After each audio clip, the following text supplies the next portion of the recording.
Assalamualaikum warahmatullahi wabarakatuh. Nepangkeun nami abdi Diana Putri ti kelompok genep kelas 11-8. Jadi payung butuh teh nyaritakeun salah sahiji naib. Ti mimiti kadatangan naib anyar teh tos jadi omongan warga sadesa.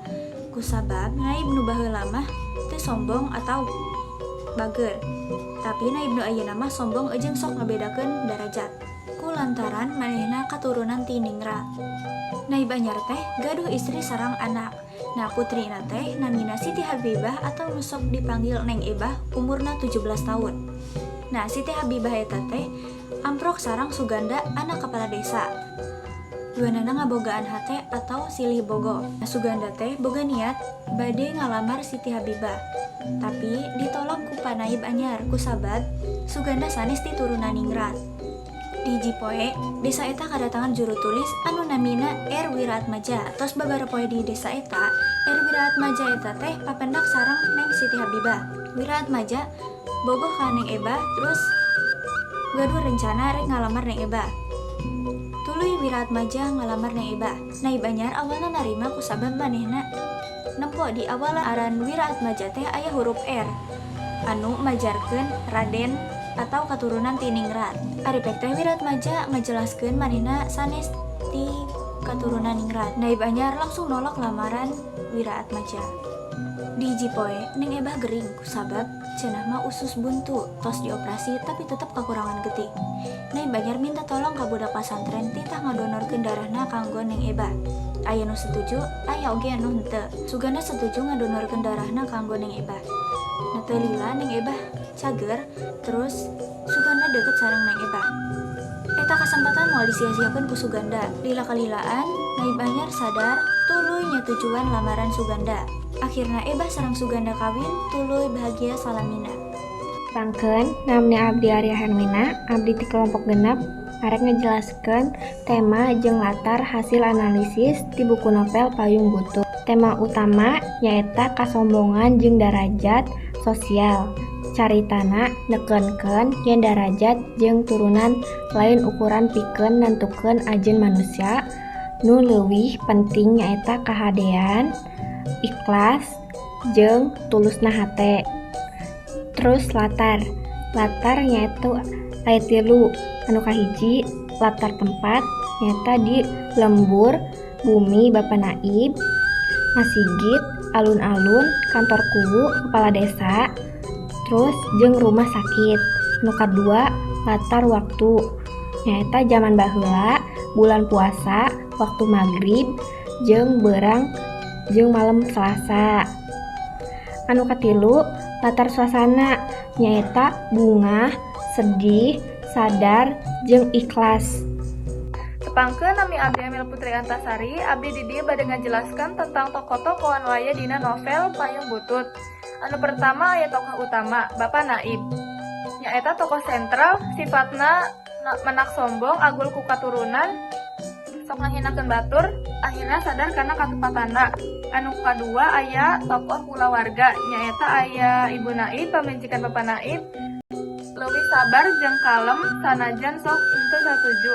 Anu kadua aya Nyi Raden Siti Habibah Neng Ebah, nyaeta anak awewena Bapa Naib, sifatna bager kalem sok jadi rebutan jodoh. Suganda juru tulis jeung nu sejen. Anu katilu aya raya-rayana Neng Ebah, disebut rada raket jeung babaturan henteu agul saperti bapana. Anu tokoh katilu nyaeta aya Nonoman jeung batur deket. Nyaeta Suganda, disebut Nonoman Basajan, tulus satia mikanya akan Neng Ebah tapi ditolak lantaran beda turunan. Anu ieu bakal dilanjutkeun sareng Padlan. Pangkeun nami Simkuring Muhammad Padlan, abdi bade ngajelaskeun tokoh-tokoh hasil analisis di buku novel Payung Butut. Nyaeta si Edo atau Ki Merebot jeung si Ici. Bebaturan nusok nyaksenan kejadian jeung ngadukung hubungan Suganda jeung Neng Ebah. Terus si Karda, si Kamal, si Adun jeung si Iping. Barudak lembur nu mindeng heureuy jeung jadi panyaksen pas kejadian di masjid jeung lembur. Teras ka tokoh lian nyaeta Wiratmaja atau juru tulis wadana anyar, pejabat anyar kaset jeung pintar sok datang ka imah Bapak Naib malah hayang jadi mantu. Terus aya Aji Ulis nonoman anu oge ngalamar Neng Eba. Terus Ki Merebot Kolot tokoh agama di Lembur fungsi kabendong ku Bapak Naib. Teras Kuwu jeung Haji Anwar tatangga anu boga pangaruh oge bagian tina proses ngajodokeun.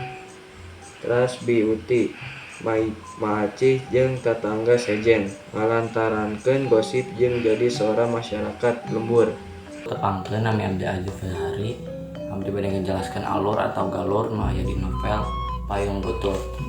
Alur atau galur nu aya di novel Payung Butut nyaeta mimiti Naib teh saurang bangsawan anu sombong, anggap luhur tur mulia lantaran turunan anjeunna nolak lamaran Suganda pikeun anakna nyaeta Siti Habibah lantaran Suganda lain turunan bangsawan.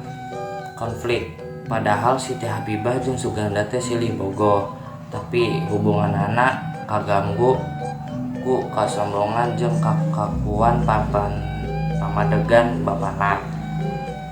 Klimaks, Siti Habibah gering parna kudu meunang donor getih. Suganda babarengan jeung nonoman sejen daek ngorbankeun getihna pikeun nulungan Siti Habibah.